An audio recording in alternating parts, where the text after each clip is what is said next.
Saudara-saudariku yang terkasih, pada hari ini Kamis 24 Juli 2025, saya Romo Siga dari Gereja Katolik Santo Fransiskus Xaverius, Pacitan.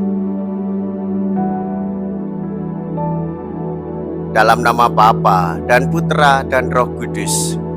Amin.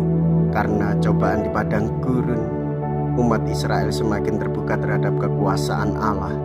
Maka Tuhan mendekat dan mengangkat Musa sebagai perantara. Pendekatan itu memuncak pada diri Yesus. Bagi sebagian orang, pribadi dan sabdanya merupakan teka-teki.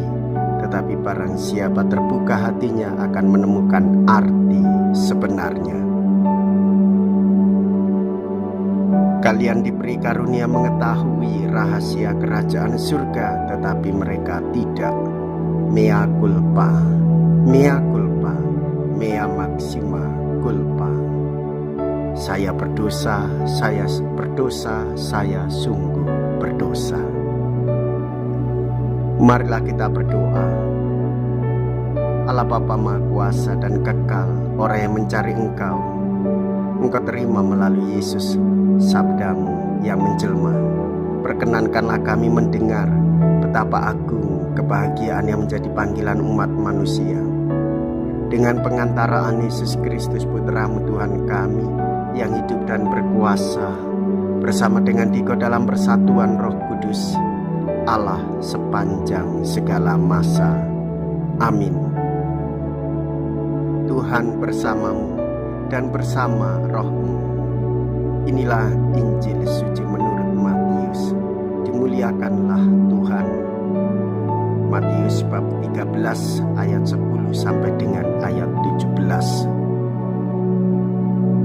Setelah Yesus menceritakan perumpamaan tentang seorang penabur, murid-muridnya bertanya kepadanya, "Mengapa engkau mengajar mereka dengan perumpamaan?" Jawab Yesus, "Kalian diberi karunia mengetahui rahasia kerajaan surga, tetapi orang-orang lain tidak.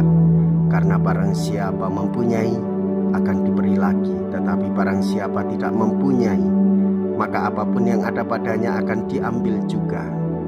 Itulah sebabnya aku mengajar mereka dengan perumpamaan.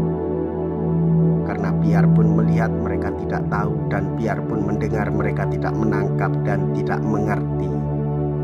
Maka pada mereka genaplah nubuat Yesaya yang berbunyi, kalian akan mendengar dan mendengar lagi, namun tidak mengerti. Kalian akan melihat dan melihat lagi, namun tidak menangkap. Sebab hati bangsa ini telah menebal dan matanya melekat tertutup, agar jangan mereka melihat dengan matanya dan mendengar dengan telinganya dan mengerti dengan hatinya, lalu berbalik sehingga kusembuhkan.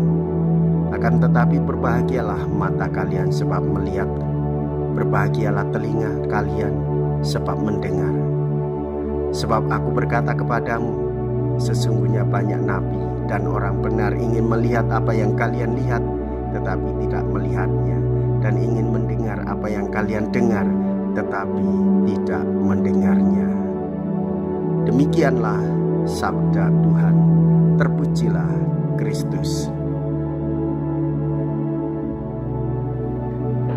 Saudara-saudariku yang terkasih, Tuhan Yesus mengasihi kita semua.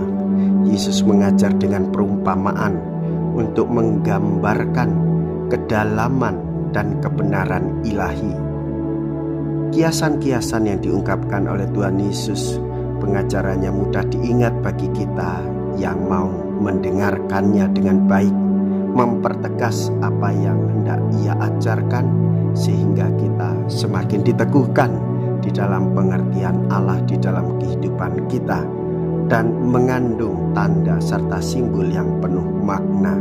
Saudara-saudariku yang terkasih, dari sinilah kita harus terus-menerus belajar untuk rendah hati, membuka diri, mendengarkan sabda Allah, dan menangkap pesan yang hendak dikatakan demi mewujudkan kerajaan surga di dalam kehidupan sehari-hari, yaitu damai dan persatuan semua orang sebagai saudara.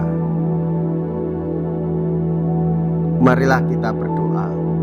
Allah Bapa penata bumi langit, Engkau berbicara dengan perumpamaan agar hati kami terbuka terhadap misteri penyelenggaraan ilahi-Mu. Semoga mata kami pun terbuka agar dapat melihat kehadiran-Mu pada orang dan barang di sekitar kami dengan pengantaraan Kristus Tuhan kami. Amin. Tuhan beserta kita, sekarang dan selama-lamanya. Semoga Allah yang Maha Kuasa memberkati saudara sekalian, Bapa dan Putra dan Roh Kudus. Amin. Saudara-saudariku yang terkasih, pergilah. Ibadah sabda sudah selesai. Syukur kepada Allah.